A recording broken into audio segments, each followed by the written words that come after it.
धोखा हमेशा वहीं मिलता है जहां भरोसा सबसे ज्यादा होता है। एक सवाल सोचो, अगर कोई इंसान तुम्हें रोज गुड मॉर्निंग भेजे, तुम्हारी हर बात सुने, तुम्हें खास महसूस कराए, तुम्हारे सपनों की बात करे और फिर अचानक बदल जाए, तो दर्द किस बात का होगा?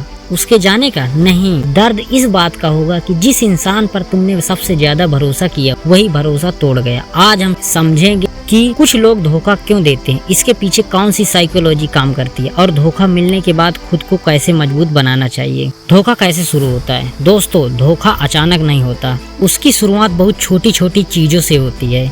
पहले कोई व्यक्ति तुम्हें बहुत ज्यादा महत्व देता है, तुम्हारी हर बात पर ध्यान देता है, तुम्हारी तारीफ करता है, तुम्हें लगता है कि शायद यही इंसान तुम्हें सबसे ज्यादा समझता है। धीरे धीरे तुम भावनात्मक रूप से उससे जुड़ जाते हो और यहीं से खेल शुरू होता है। साइकोलॉजी रूल नंबर 1, इंसान ध्यान का भूखा होता है। हर इंसान चाहता है कि लोग उसे पसंद करें। कुछ लोग इस चाहत को नियंत्रित कर लेते हैं, लेकिन कुछ लोग हर जगह ध्यान चाहते हैं। ऐसे लोग एक व्यक्ति के साथ रहते हुए भी दूसरे लोगों का ध्यान पाने की कोशिश करते हैं। उन्हें लगता है कि जितने ज्यादा लोग उन्हें पसंद करेंगे वे उतने ज्यादा महत्वपूर्ण महसूस करेंगे। यहीं से रिश्ते कमजोर होने लगते हैं। साइकोलॉजी रूल नंबर 2, शब्दों पर नहीं व्यवहार पर भरोसा करो। बहुत लोग कहते हैं मैं कभी तुम्हें नहीं छोड़ूंगी, मैं हमेशा तुम्हारे साथ हूँ, लेकिन साइकोलॉजी कहती है कि इंसान की असली पहचान उसके शब्दों से नहीं उसके व्यवहार से होती है। क्योंकि झूठ बोलना आसान है, लेकिन लंबे समय तक झूठ व्यवहार निभाना मुश्किल है। इसलिए किसी की बातों से ज्यादा उसके कर्मों को देखो।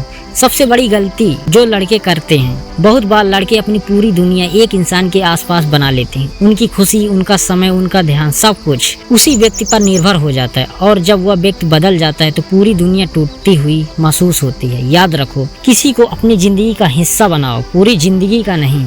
Psychology rule number 3, red flag को मत इग्नोर करो। जब कोई व्यक्ति बदलने लगता है तो संकेत पहले से मिलने लगते हैं, जैसे बातें छिपाना, बार बार झूठ बोलना, जरूरत पड़ने पर ही याद करना, पहले जैसा सम्मान न देना, तुम्हारी भावनाओं को महत्व न देना। लेकिन अक्सर लोग प्यार में इन संकेतों को नजरअंदाज कर देते हैं। क्यों? क्योंकि वे सच नहीं देखना चाहते। धोखा मिलने के बाद क्या करें?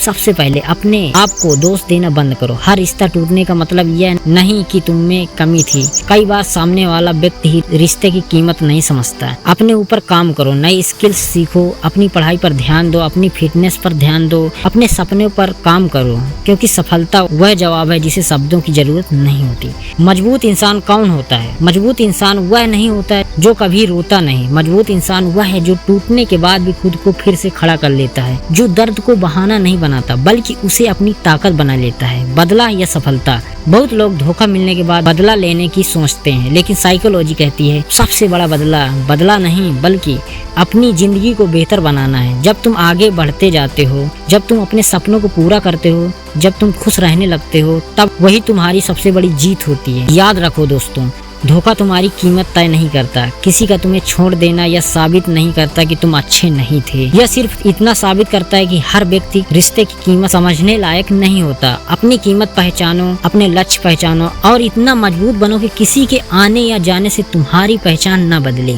अगर कोई व्यक्ति सच में आपसे प्यार करता है तो क्या वह आपके भरोसे की रक्षा करेगा या फिर स्वार्थ के लिए उसे तोड़ देगा? कमेंट में अपनी राय जरूर बताइए।